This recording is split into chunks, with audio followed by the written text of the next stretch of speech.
Assalamualaikum warahmatullahi wabarakatuh. Perkenalkan, nama saya Leli Maisaroh, Prodi Hukum Tata Negara Fakultas Syariah semester 3. Yang terhormat Dr. Iim Fahima LC.MA sebagai dosen pengampu mata kuliah usul fikih. Saya di sini akan menjelaskan beberapa materi dari makalah setiap kelompok. Yang pertama tentang definisi dan kedudukan usul fikih, yaitu latar belakangnya. Usul fikih adalah sebuah cabang ilmu dalam studi hukum Islam yang berkaitan dengan prinsip-prinsip dan metodologi untuk menafsirkan dan mengambil hukum dari sumber-sumber utama hukum Islam. Sedangkan pengertiannya adalah, dari aspek pertama, usul fikih berasal dari dua kata, yaitu kata usul yang berbentuk jamak dari ashal dari kata fikih yang masing-masing memiliki pengertian yang luas. Asal secara etimologi diikatkan sebagai pondasi suatu baik yang bersifat materi maupun bukan. Materi yang kedua adalah sejarah perkembangan usul fikih. Sejarah perkembangan usul fikih ada dua periode. Yang pertama, sebelum dibukukan dan setelah dibukukan. Pada periode sebelum dibukukan, mereka melalui beberapa tahap. Yang pertama adalah tahap di mana usul fikih pada zaman Nabi Muhammad SAW. Yang kedua, usul fikih pada masa sahabat-sahabat Nabi. Yang ketiga, usul fikih pada masa tabi'in. Setelah melalui beberapa tahap, kemudian usul fikih dibukukan. Usul fikih dibukukan pada penghujung abad kedua dan awal abad ketiga.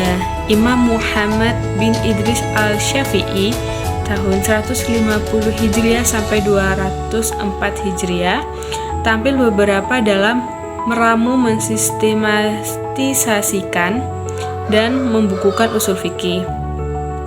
Imam Syafi'i menyusun sebuah buku yang diberi judul Alkitab dan kemudian dikenal dengan sebutan Al-Risalah yang berarti sepucuk surat. Materi yang ketiga adalah sumber hukum Islam berdasarkan Al-Quran. Yang pertama, pengertian Al-Quran. Menurut ahli usul, Al-Quran adalah kalam Allah yang diturunkan kepada Nabi Muhammad SAW yang ditulis dalam mushaf yang berbahasa Arab, telah dipindahkan kepada kita dengan jalan mutawatir atau turun-temurun, dimulai dengan surat Al-Fatihah dan diakhiri dengan surat An-Nas. Selanjutnya adalah fungsi Al-Quran. Yang pertama, sebagai hudan atau petunjuk bagi kehidupan umat. Yang kedua, sebagai rahmat atau keberuntungan yang diberikan Allah dalam bentuk kasih sayang. Yang ketiga, sebagai furqan atau pembeda antara mana yang baik yang buruk, mana yang halal dan mana yang haram. Yang selanjutnya, sebagai mukjizat atau pengajaran yang akan mengajar dan membimbing umat Islam menuju jalan yang benar. Materi selanjutnya adalah As-Sunnah sebagai sumber dasar pokok hukum Islam.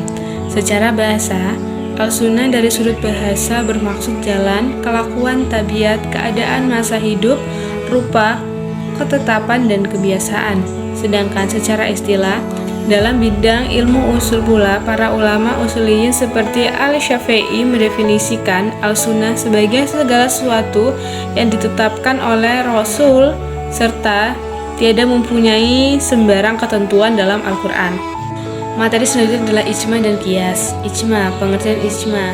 Kata ijma secara bahasa seperti kebulatan tekad terhadap sesuatu persoalan atau kesepakatan tentang suatu masalah. Materi selanjutnya adalah macam-macam ijma. Ijma dibagi menjadi dua. Yang pertama, ijma syar'i dan ijma sukuti.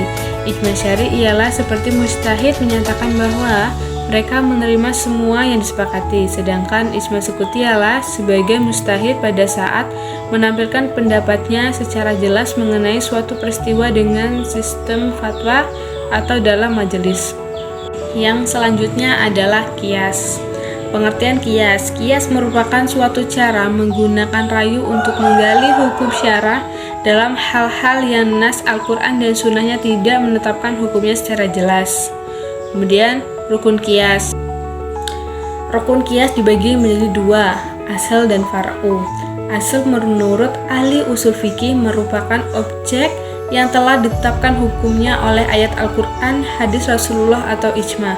Contohnya, mengharapkan whisky dengan mengkiaskannya kepada khamar. Sedangkan far'u atau cabang adalah sesuatu yang tidak ada nasnya menurut Muhammad Abu Zahrah seperti whisky dalam kasus di atas.